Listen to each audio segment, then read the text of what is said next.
¿Ya Lucina? Sale pues. Buenos días. ¿Cómo están?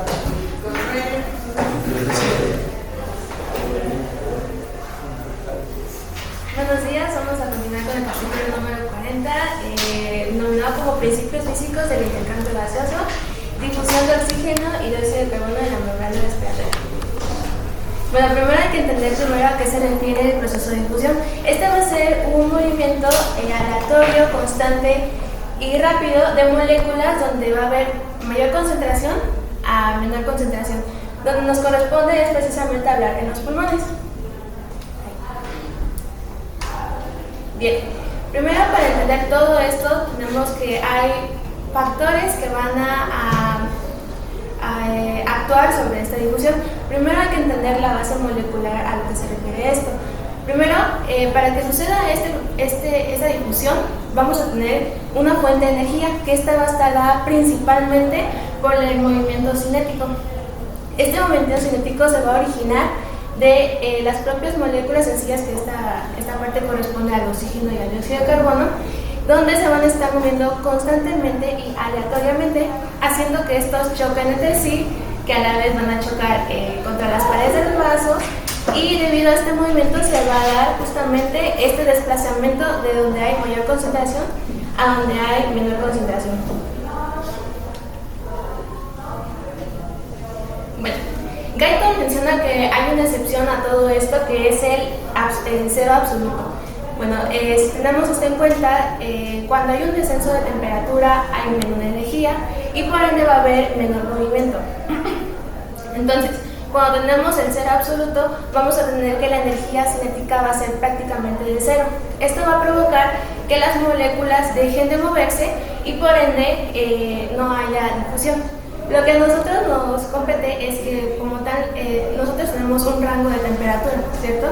¿Que cuánto va? ¿Cuál es el rango? Ajá. Por ende, nuestro cuerpo ahorita, como estamos sentados, siempre va a haber difusión. Pero, ¿cómo lo podemos relacionar a algo más clínico? Bueno, cuando una persona, su temperatura corporal empieza a descender, vamos a tener que haber un intercambio gaseoso más lento, va a haber menos actividad enzimática y por ende también va a haber un menos consumo de oxígeno en los tejidos. ¿Cómo vamos a ver a este paciente? Bueno, vamos a ver con una respiración más lenta, un metabolismo más reducido y también vamos a tener una alteración en el estado de conciencia cuando esta temperatura suele ser muy baja. Bueno, ahora vamos a hablar de las presiones parciales. Esta dice que la presión es directamente proporcional a la concentración de moléculas de gas. Tengamos en cuenta que esto nada más es en la mezcla de puros gases, ¿vale? En la fisiología respiratoria tenemos bastantes gases importantes, pero menciono tres importantes que son el nitrógeno, el oxígeno y el dióxido de carbono. Este dice que va a ser directamente proporcional a la velocidad de difusión. ¿A qué se refiere esto? Bueno, imaginemos que estamos en la playa y la presión que va a tener ese lugar va a ser de 760 milímetros de mercurio. Ahora, como tal, el aire atmosférico va a tener muchos componentes, como es un poquito de dióxido de carbono, agua en vapor, pero concentrándonos en dos componentes muy importantes, que va a ser el nitrógeno correspondiendo al 79% y al oxígeno el 21%. Si hacemos una regla de 3 de cuánto corresponde cada porcentaje a las presiones, vamos a tener que el nitrógeno va a corresponder a 600 milímetros de mercurio, mientras que el oxígeno a 160 milímetros de mercurio. Y para representarlo lo vamos a tener como P de presión y como tal el signo del compuesto que estamos hablando. Ahora,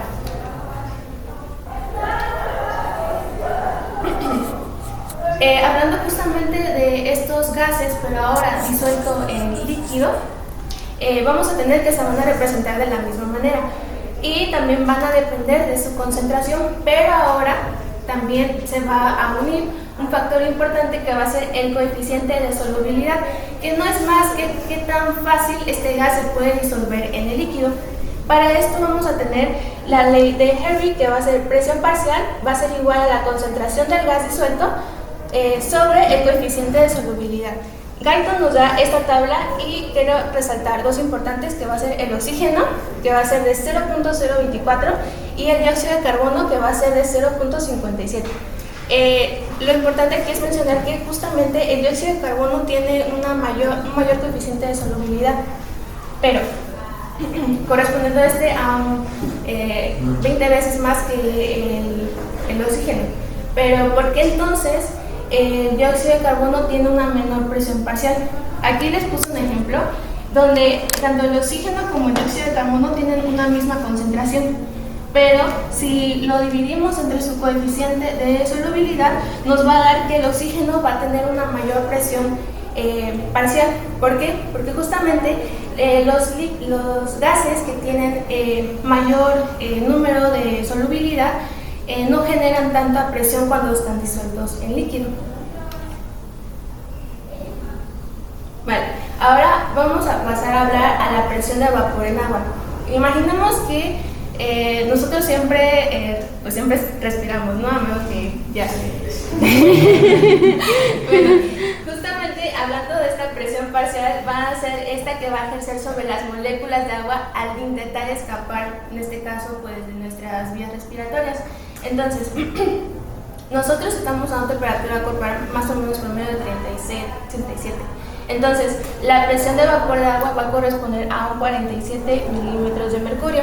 Entonces, cuando este vapor intenta salir de nuestro cuerpo por estas vías respiratorias, los gases que intentan entrar se van a humedecer, en este caso va a ser el oxígeno. Entonces, ¿cuánto era la presión que correspondía al oxígeno atmosférico? 160. Entonces, al llegar el vapor de agua a mezclarse, esto lo va a reducir a 149. Ahora, ya con todo esto podemos diferir que la diferencia de presiones va a causar la difusión. Entonces, entre mayor presión parcial en una zona que en otra, va a ocurrir la difusión neta. La difusión neta se va a calcular como las moléculas que pasan de mayor concentración a menor concentración menos las que van a rebotar de regreso a la de mayor concentración. Y bueno, para eso vamos a tener esta fórmula, que con esta vamos a poder determinar la velocidad de la difusión. Pero para esto tenemos que entender a qué corresponde cada letra, ¿no? Entonces, primero vamos a tener la diferencia de presiones parciales, pues ya sabemos, entre el alveolo y el capilar. El área de la superficie, imaginemos que tenemos un tubo, ¿sí?, donde va a haber pues mayor presión parcial en el lado A que en el B. Entonces, si acortamos a lo ancho, entonces aún así se va a ver una diferencia de presiones entre el lado A y B, pero va a ser más aumentado. También vamos a tener la distancia de difusión. En esta hace más énfasis en el grosor de la membrana. También la solubilidad del gas, eso ya lo habíamos hablado con la tabla que les enseñé. Y el peso molecular. Esto, pues entre más pesadas sean las moléculas, más difíciles van a ser de pasar de un lado a otro.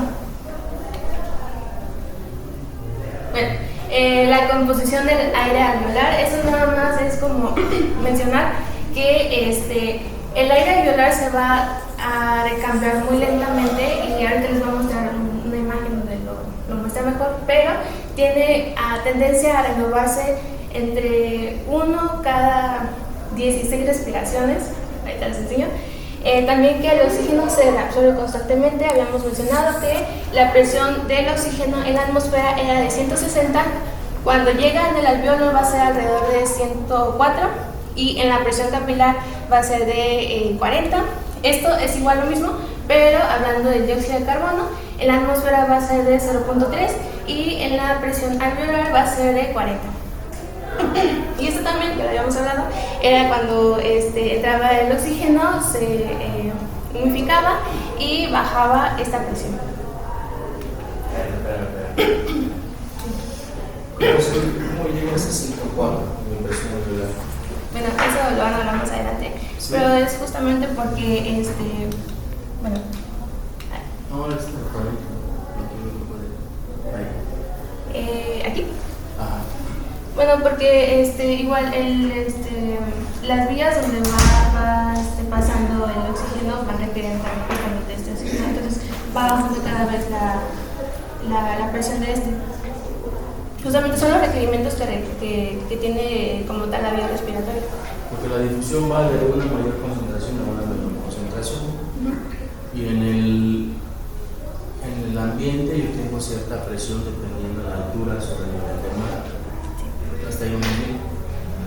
Y allá en Acapulco, 60 milímetros de mercurio. Y el 21% es oxígeno. Pero no estamos en Acapulco, estamos en Querétaro. Y estamos a 613 milímetros de mercurio. ¿Cuánto? Nuestra presión barométrica acá son 613. Entonces, si yo estoy en Acapulco, lo que respiro es el 21% de oxígeno. En toda esa cantidad de gas que hay, ya mencionaste que el más abundante es nitrógeno, el 79%, y el 21% es oxígeno. El 21% de 760 es, ¿cuánto es?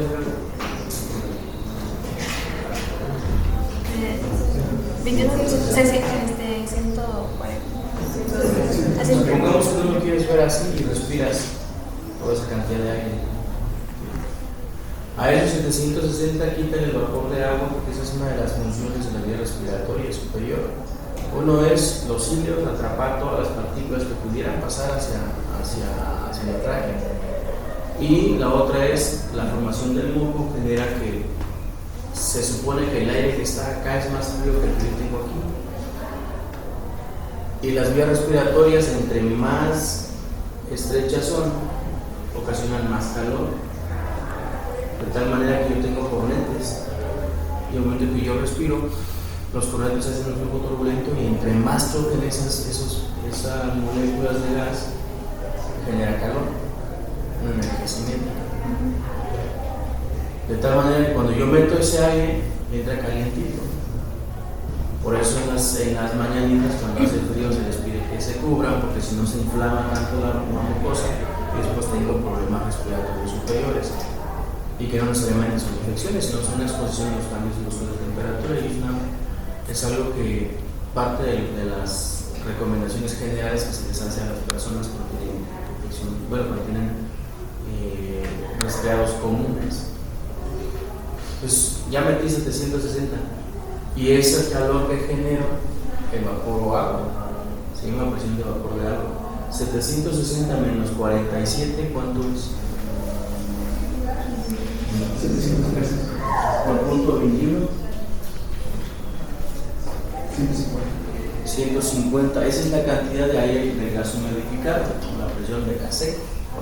A esos 150 quítale el 45%, que es la constante respiratoria de CO2. ¿Cuánto te da? Más o menos sería la presión arterial de oxígeno. ¿Sí? ¿Sí se entiende cómo se llega a esa presión alveolar? Entonces la presión atmosférica menos la presión de vapor de agua por punto 21, ¿sí? Menos 45 o 35.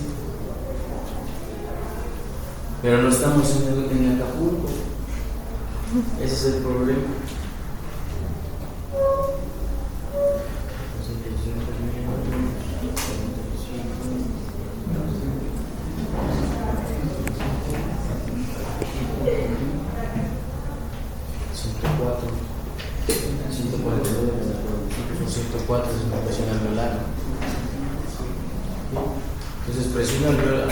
Presión alveolar es igual a la presión barométrica menos la presión de vapor de agua por punto 21, porque el 21% de todo este gas es oxígeno, menos, después vamos a ver la constante respiratoria, y va relacionado al CO2 y la presión que ejerce el CO2, de 35 a 45, lo dejamos en 45, pues me da 104, y esa es mi presión alveolar de oxígeno allá en Acapulco.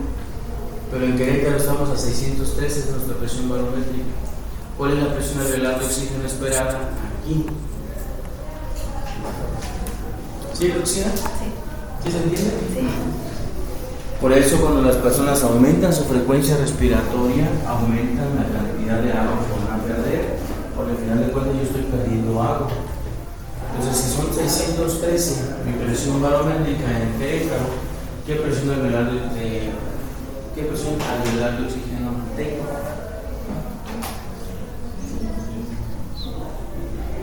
Yo no tengo oxígeno, están regañadas. ¿De cuánto todavía? No, es quiero que quede claro esto porque luego nos vamos en que la presión alveolar de oxígeno es de 104. Cuando les toque neumología con la doctora María, nos va a hacer sufrir porque entonces no van a ser muy estables igualmente. Esa es la clave del éxito, saber de dónde salen las cosas. 613 menos 47, que es la presión de vapor de agua, por punto 21, menos 47. Bueno, 73, esa es mi presión alveolar de oxígeno. A mayor altura, la concentración sigue siendo lo mismo, pero la composición del gas es diferente. Por eso las personas que viven en las zonas muy altas, si mi presión alveolar es de 73, lo que va a difundir será menor porque la diferencia, ¿cuánta cantidad de presión arterial de oxígeno tengo en el capilar? 40. La diferencia entre 104 y 140, ¿cuánto es? 64, o sea, pasa del alveolo al capilar, hay mayor concentración del alveolo al capilar y por eso difunde en el alveolo al capilar. Pero como estoy aquí en Querétaro, tengo 60. ¿Cuánto es mi presión? 73. Y mi presión capilar es de 40. La diferencia de presión es de cuánto es? 33 es menor, entonces pasa menos. ¿Qué tiene que pasar en mi cuerpo para que normalmente tenga una adaptación adecuada? ¿Qué tiene que pasar en mi cuerpo para que no me pegue tanto? Hematopoiesis es una cosa, muy bien. La otra, control local de mi flujo sanguíneo. Si a mí me está llegando, si yo vengo de Acapulco a Querétaro, al principio me va a doler la cabeza, me voy a sentir somnoliento, quizá con un poco de náusea. Pero eso es por la hipoxia que generalmente yo tengo al momento de llegar, pero inmediatamente se activan mis mecanismos de compensación local, mis arteriolas empiezan a dilatar para que aumente el gasto cardíaco, mis factores angiogénicos empiezan a funcionar. ¿Se acuerdan? VEGF, que es el principal. ¿Para qué? Para que forme vasitos y se empiece a distribuir mejor el oxígeno y yo no lo sufra tanto y me adapte. Factor derivado de las plaquetas, ¿sí? Y eso me va a permitir adaptar hematopoiesis, mayor formación de glóbulos rojos para que yo pueda tener una mejor adaptación. Entonces en 48, 72 horas ya voy a estar como si nada. Pero llévate un jugador de fútbol de Vallarta a Toluca, nos parten la madre. ¿Cómo no vamos a perder allá en Toluca si están cuánta presión barométrica tienen en Toluca? Cuando ellos están acostumbrados a 760 milímetros de mercurio. Las poderosísimas chivas que le hacen así. Se las mandan a Toluca, pues nos mandan a allá. No es pretexto, por eso ¿por qué? Porque la concentración de oxígeno es menor. Vamos a buscar cuál es la presión barométrica de Toluca. Nada más para que vean, no es pretexto. Soy buen perdedor. Doctor, 558. 558. Milímetros de mercurio. ¿En Toluca? Ok. Hay que sacar la presión alveolar de oxígeno, por favor.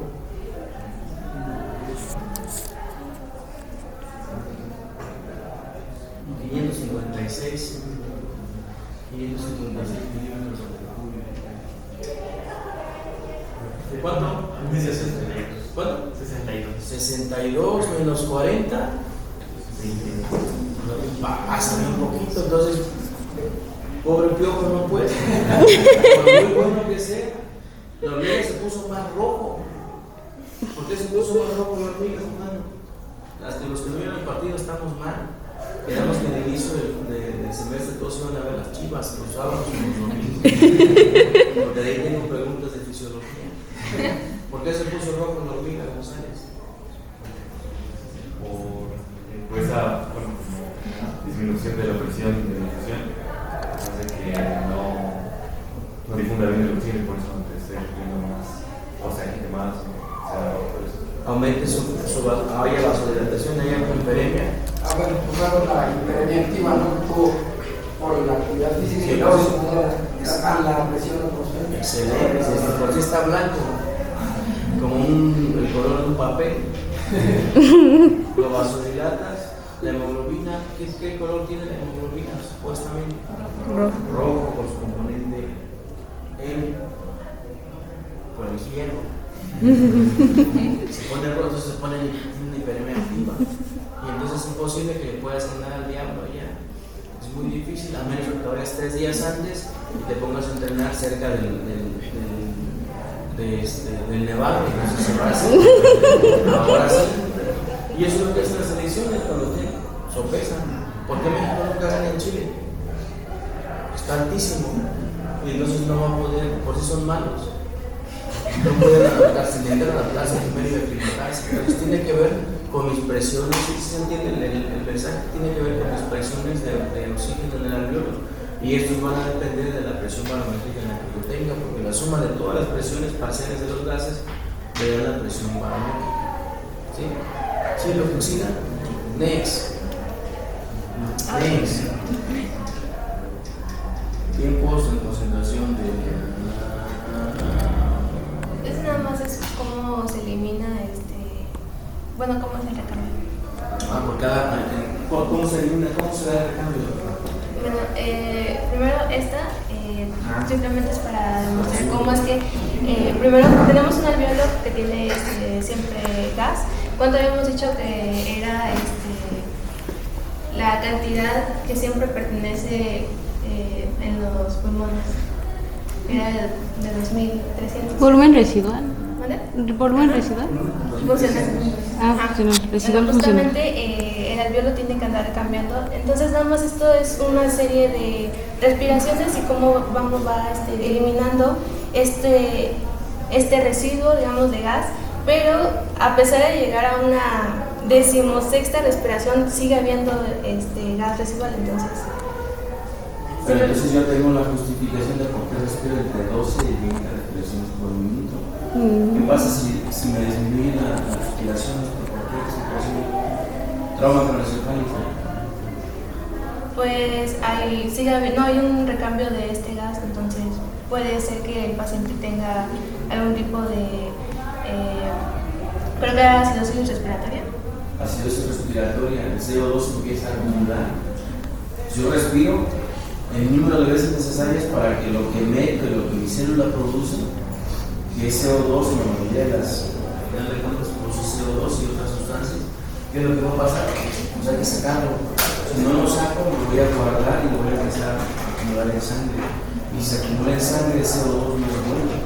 El CO2 es malo. ¿Qué le pasa a los vasos a nivel cerebral? Que es lo más importante que hay que cuidar. ¿Qué pasa con el CO2 a nivel cerebral? Cuando es hiper o cuando es hipocapnia.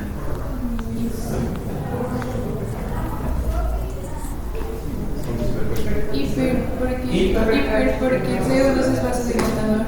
Entonces, hipercapnia hace vasodilatación, por lo tanto le voy a pegar al mecanismo de regulación del cerebro. Si les platiqué que luego hay que ventilarlos mucho para hacer hipocapnia y bajar, y si yo hago flujo sanguíneo, la marca se pone a reducir su tamaño.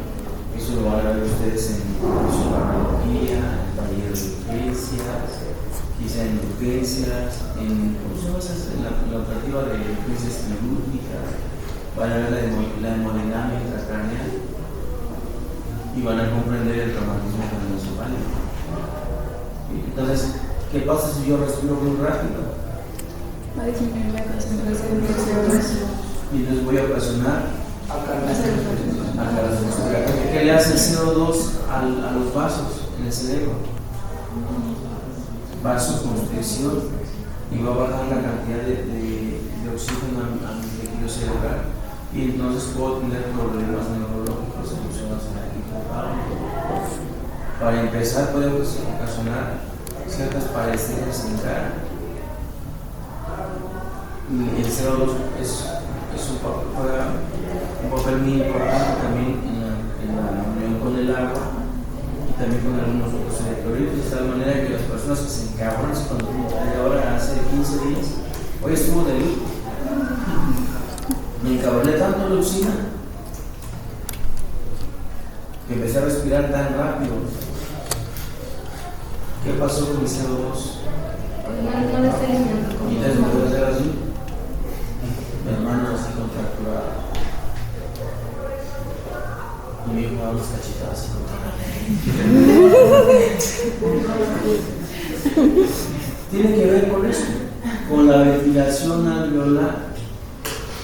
Y ya después de la siguiente sesión de esta la que sigue, vamos a ver cómo el sistema nervioso central controla ese mecanismo de respiración. El caso es que todo se coloca. ¿Sí? Next.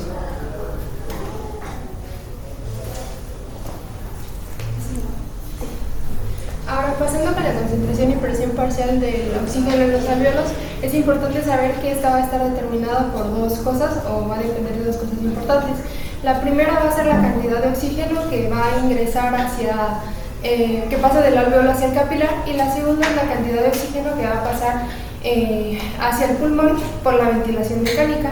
Es por esto que la concentración y la presión parcial del oxígeno en los alvéolos va a estar determinada por la velocidad con la que ese oxígeno se absorbe y la velocidad con la que éste entra hacia el pulmón.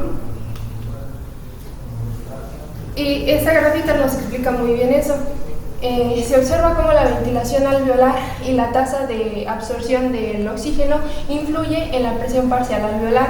Nosotros tenemos, bueno, aquí se ilustra cómo hay dos tasas de absorción, una de 250 mililitros y una de 100 mililitros por minuto.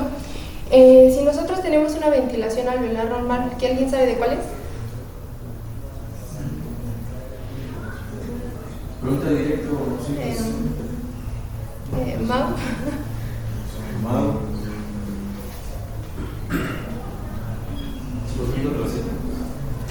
4.2 litros por Todo minuto. 4.2 litros por minuto. Entonces, si nosotros tenemos una ventilación alveolar normal y una absorción. ¿Cuál es de la ventilación alveolar?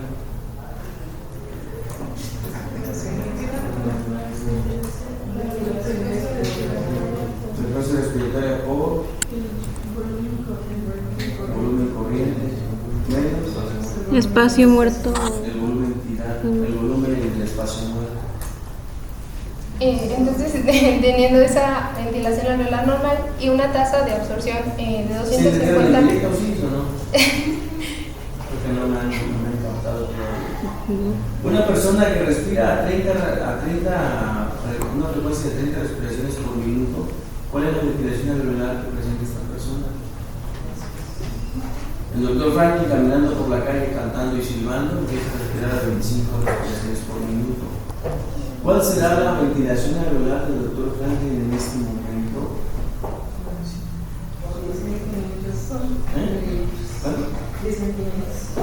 Entonces yo tengo un rango. Tengo un rango de ventilación alveolar, por lo tanto tengo un rango fisiológico de volumen minuto.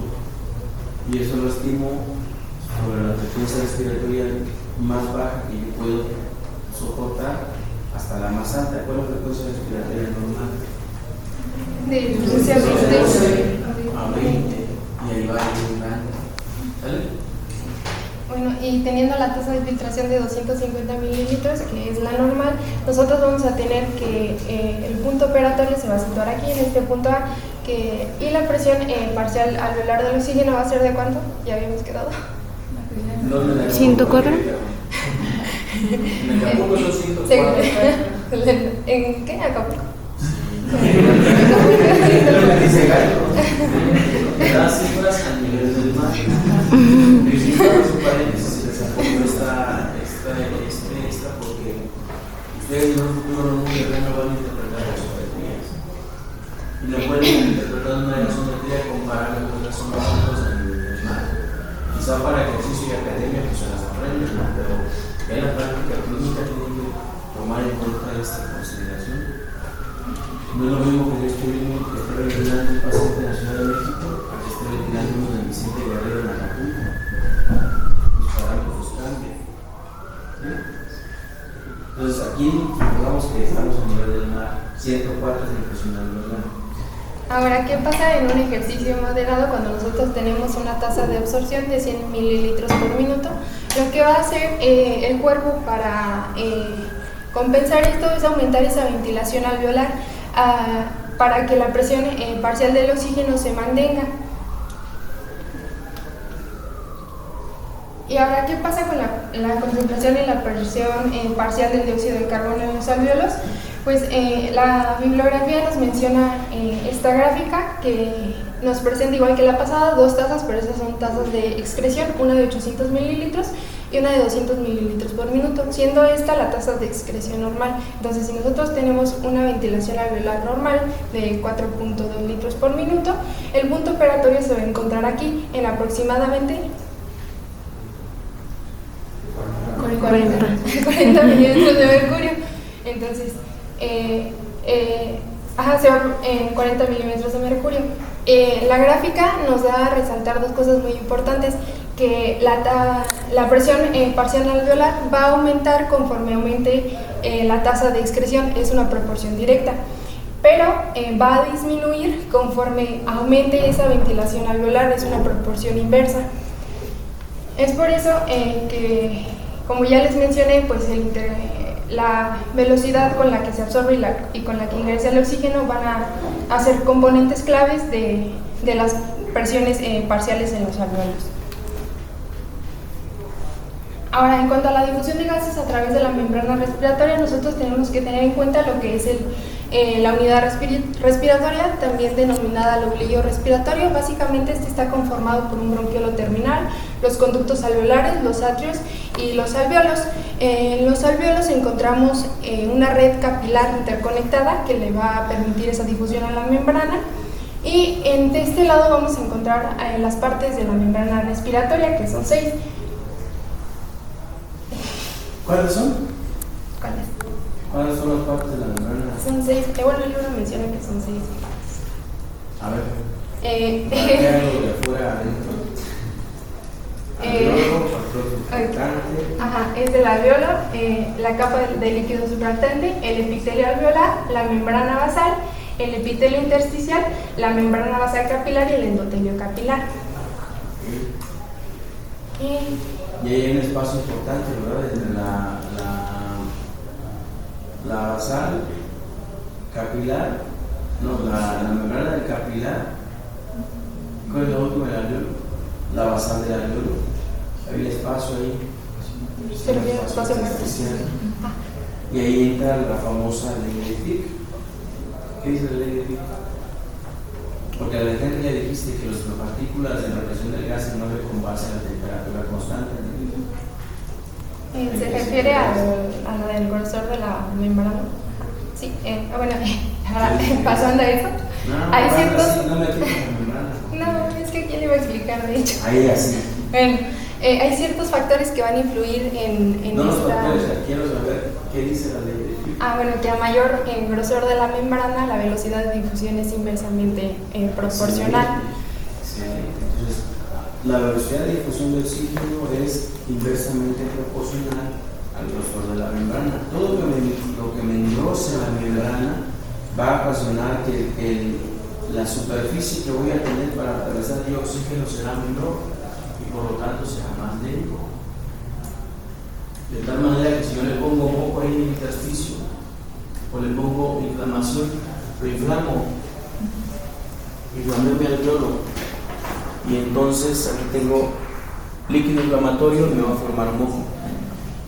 El moco va a romper cierta tensión superficial, entonces el alveolo se va a cerrar un poco y ya quedamos que los alveolos, entre más angostos y más estrechos sean, son más resistentes al flujo. Y eso va a ser la génesis de que yo respire más profundo y más intenso, porque voy a tener que romper más resistencia. Y le pones moco ahí en el alveolo. ¿Sí? ¿Cómo se comportará la difusión de oxígeno y cómo lo vas a identificar en las personas? Pues al colocarle moquito en el alveolo, pues la difusión, la velocidad de difusión va a ser menor. Pues yo creo que va a estar, como hiperventilando para... Sí, tiene que hiperventilar, porque yo tengo que cuidar una ventilación alveolar Si yo todo el tiempo voy a estar limpiando mis alvéolos, si tengo más dificultad, tengo que respirar más rápido para poder limpiar y mantener cierta cantidad de gases en mi sangre.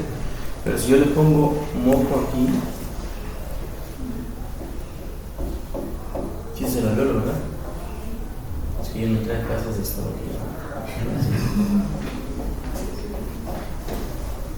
Si yo tengo moco ahí, entonces la membrana será más gruesa acá. De aquí a acá será más gruesa y por lo tanto la difusión será más difícil. Y cuando yo le ponga un saturómetro a una persona, va a tener menos saturación de oxígeno, o sea, va a ser menos del 90%. ¿Sí? Entonces, hasta este momento, usted se puede enfrentar a una persona que le baja la presión de oxígeno. Y ellos casi preguntan de cajón cuando llego al servicio de urgencia y le pregunto a los residentes, ¿por qué tiene oxígeno? Doctor, es que desatura. Sí, pero ¿por qué desatura? Hasta este momento nosotros hemos platicado y existen dos motivos hasta este momento a los cuales yo le puedo atribuir una disminución de la saturación de oxígeno. La primera es problemas en la ventilación, en la mecánica ventilatoria.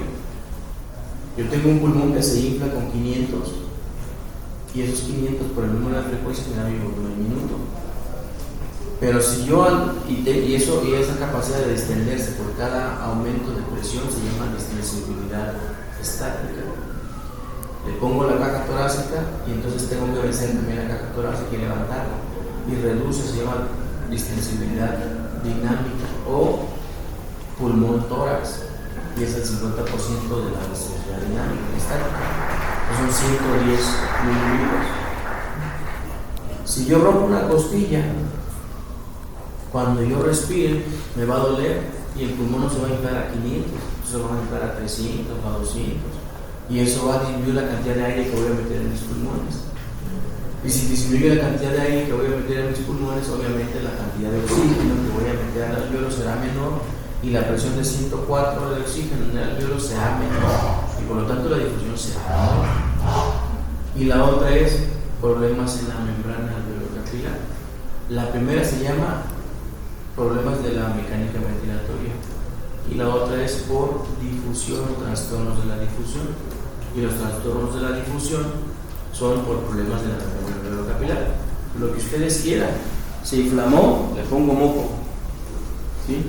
Se inflamó el intersticio, el COVID, lo abro más y sigo teniendo un mayor espacio en la membrana alveolo-capilar y voy a sufrir más de esa difusión. Entonces es importante conocer los 6 componentes de la membrana alveolo-capilar: 1, 2, 3, 4, 5, 6, 7, 8, 9, 10, 11, 12, como 15 puntos tiene esa imagen. Como 15 puntos. ¿Sí? Oye, vi los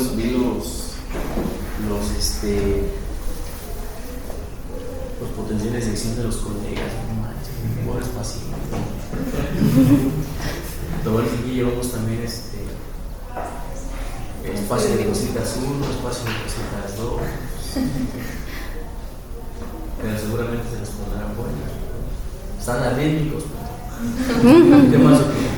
¿Sí se entiende la importancia de la membrana alveolo-capilar? ¿Sí? Muy bien. Ya por último, en mi parte, pues como ya mencionamos, hay ciertos factores que van a alterar esta difusión a través de la membrana respiratoria. El grosor de la membrana por fibrosis o edema, el área superficial de la membrana. Al haber una disminución de esta área superficial, pues va a disminuir. Se estima que aproximadamente el total de esta área superficial es de 70 metros al cuadrado. Y el coeficiente de difusión del gas, que es el que ya hemos estado hablando, ¿no? Mayor en solubilidad, pues difunde más rápido. Y la diferencia de presión parcial del gas entre los dos lados de la membrana, que es lo que les acabo de explicar. Solamente me falta a los varones, ¿no?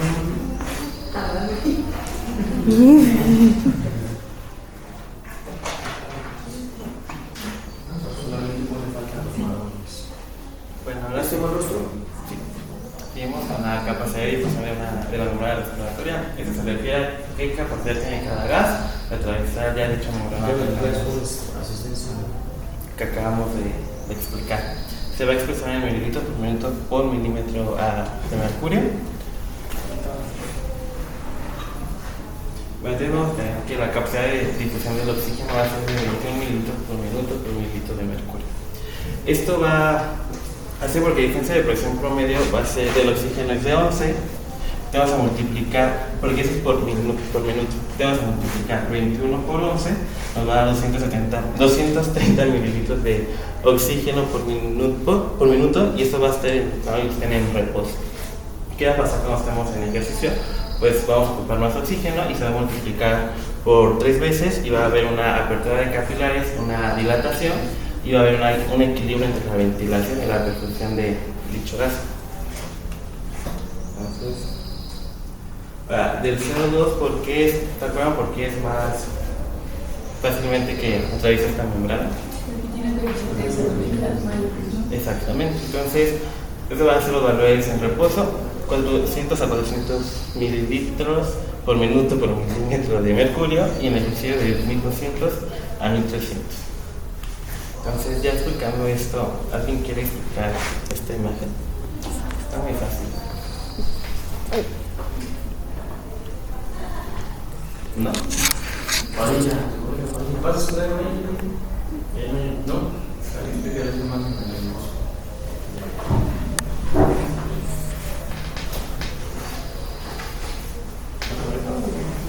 Y desde ahí, nada más, pues la imagen nada más está mostrando la capacidad de difusión que tienen diferentes gases en dos condiciones, en ejercicio y en reposo. Como podemos ver, hay una gran diferencia entre el O2 y el CO2, de los cuales ya mencionamos el O2 y el CO2. Como podemos ver, el O2 va a tener una capacidad de difusión mucho menor que el CO2, y esto pues se debe a eso se debe al coeficiente de difusión, ya que el CO2 tiene un coeficiente de difusión mucho mayor que el oxígeno, por lo cual pues va a tener una mayor capacidad de difusión. Y lo mismo pasa con el CO y el O2, los cuales tienen un coeficiente de difusión bastante similar, y entonces pues se van a quedar aquí. Me preguntaba uno de sus compañeros en el examen: oiga, doctor, ¿y esto qué tiene que ver? El CO es monóxido de carbono. No sé. ¿Y esto qué, entonces? ¿Esto qué? ¿Sí está bien escrito o no? Pues yo creo que sí. Ya llevamos como 10 preguntas realizadas. Muy bien, Padilla, gracias. Entonces, ahora vamos a ver la medición de la difusión de O2. Aquí son muchos cálculos, se vienen. Entonces vamos a ocupar el monóxido. Este va a haber una separación casi igual a 0. ¿Por qué? Porque se va a unir muy rápido la hemoglobina. Entonces se va a inhalar CO2 y se va a medir la presión parcial hacia los alvéolos. Esa va a ser la diferencia de presión. Después vamos a tener el volumen absorbido de CO2 entre la presión parcial alveolar de CO2. Nos va a dar la capacidad de difusión de CO2. Entonces, la capacidad de difusión de CO2 vamos a multiplicarlo por 1.23, que es el coeficiente de difusión del oxígeno, y por ende nos da los 21 litros por minuto por milímetro de mercurio. Eso es como sacar un dato. Y ahora se viene un tema no tan complicado, pero ese lo vamos a ver ya mañana.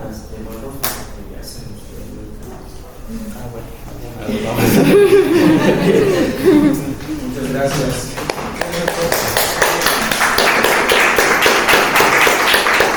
Muchas gracias a ustedes que nos acompañaron. Yo pensaba que no iban a venir. Me preguntaron si venían, ¿no? Y que no hay ningún problema. Somos respetuosos con estas fechas, ¿no? En lo personal. Y en lo personal yo siempre he estado agradecido y he admirado mucho a las mujeres por todo lo que han logrado a través de la historia y por el comportamiento que tienen ustedes en la sociedad, que son muy fuertes. Y eso, varones, no quitemos si queremos cambiar una sociedad, tenemos que cambiar nosotros primero como personas. Y yo creo que no es nada más esperar una fecha específica para poder comenzar el trabajo, la perseverancia, el progreso, tanto en el desarrollo personal y profesional de las mujeres, sino que eso debería de ser todo el tiempo, y todo el tiempo se le debe reconocer lo que hacen, porque actualmente estamos en la equidad y en el equilibrio. ¿Y qué creen, jóvenes? Actualmente las mujeres ocupan lugares más importantes que los hombres. Las mujeres han descubierto ahora más cosas que los hombres, si vamos hablando de ciencia. Y eso es de reconocerse. Y yo en lo personal, por eso, en estas fechas sí platico un poco sobre esto. Al principio sí hacíamos un proceso de concientización, pero creo que eso tiene que ser todos los días, todo el tiempo. Y por eso seguimos con clase, pero se nota la ausencia de las mujeres, ¿no? Es más, sales a la carretera, sales a la calle y se nota la ausencia de las mujeres. Entonces, las que vinieron les agradezco mucho por estar aquí y les reconozco todo lo que están haciendo ahora. Es increíble. Estudiar una licenciatura de tal exigencia es increíble. Y es reconocerlo. Y luego el progreso en el área de la medicina también es invaluable. Entonces, jóvenes, siempre hay que cuidar y procurar las mujeres. Y se los digo porque he sido una mujer y tengo un hijo. Muchas gracias. Gracias, doctor. Nos vemos mañana. Gracias, compañeros. Gracias, doctor. Muy bien, bueno.